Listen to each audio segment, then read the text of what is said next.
வணக்கம்.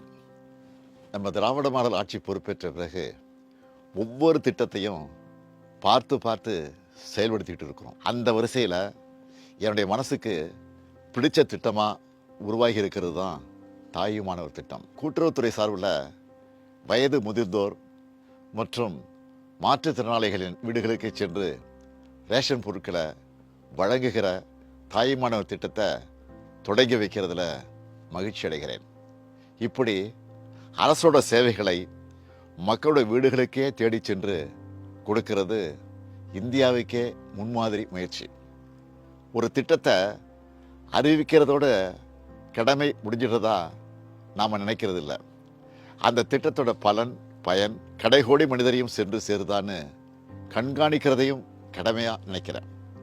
அப்படி வயது முதிர்ந்தோரும் மாற்றுத்திறனாளிகளும் ரேஷன் கடைகளுக்கு போய் பொருட்களை வாங்குறதுல ஏற்படுகிற சிரமத்தை உணர்ந்து இந்த திட்டத்தை உருவாக்கி இருக்கிறோம். இந்த திட்டத்தை 34,809 நியாய விலை கடைகளில் செயல்படுத்த போகிறோம். 70 வயதுக்கு மேற்பட்ட 20,42,657 மூத்த குடிமக்கள், 1,27,797 மாற்றுத்திறனாளிகள்னு 21,70,454 பேர் இந்த திட்டத்தால் பயனடைய போகிறாங்க. ஒவ்வொரு மாதமும் 2வது சனிக்கிழமை மற்றும் ஞாயிற்றுக்கிழமைகளில் குடிமைப் பொருட்கள் உங்கள் வீடு தேடி வந்துடும். இதுக்காக கூட்டுறவுத்துறைக்கு ஆக போகிற 30,14,00,000 ரூபாயை கூடுதல் செலவாக கருதாமல் மக்களுக்கு செய்கிற உயிர்காக்கும் கடமையாக நாங்கள் நினைக்கிறோம். இது கூட்டுறவுத்துறையோட மிகப்பெரிய சேவை.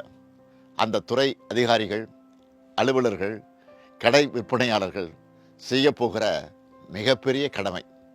தமிழ்நாடு முழுக்க 37,328 நியாய விலை கடைகள் இருக்குது.